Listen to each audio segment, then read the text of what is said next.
রাজধানীর মিরপুরে বস্তি উচ্ছেদ অভিযানে গিয়ে হামলার শিকার হচ্ছেন পুলিশ সদস্যরা। এ সময় বস্তিবাসীর হামলা থেকে প্রাণে বাঁচতে ঘটনাস্থল থেকে পালিয়েছেন তারা। মিরপুরের পল্লবী সরকারি জমি উদ্ধারে উচ্ছেদ অভিযানকে কেন্দ্র করে স্থানীয় বাসিন্দাদের সঙ্গে পুলিশের সংঘর্ষের ঘটনা ঘটে। এ ঘটনায় পুলিশের অন্তত 5 থেকে 6 জন সদস্য আহত হয়েছেন।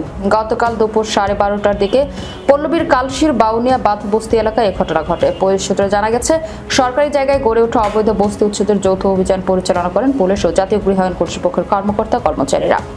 তবে উচ্ছেদ কার্যক্রম শুরু হতে ক্ষুব্ধ হয়ে ওঠেন স্থানীয় বাসিন্দারা। এক পর্যায়ে তারা সংঘবদ্ধ হয়ে আইন শৃঙ্খলা রক্ষাকারী বাহিনীর সদস্যদের উপর চড়াও হন এবং ইটপাটকেল নিক্ষেপ শুরু করেন। পরিস্থিতি নিয়ন্ত্রণের বাইরে চলে গেছে। আত্মরক্ষার্থে পুলিশ সদস্যরা ঘটনাস্থল থেকে পিছু হটেন।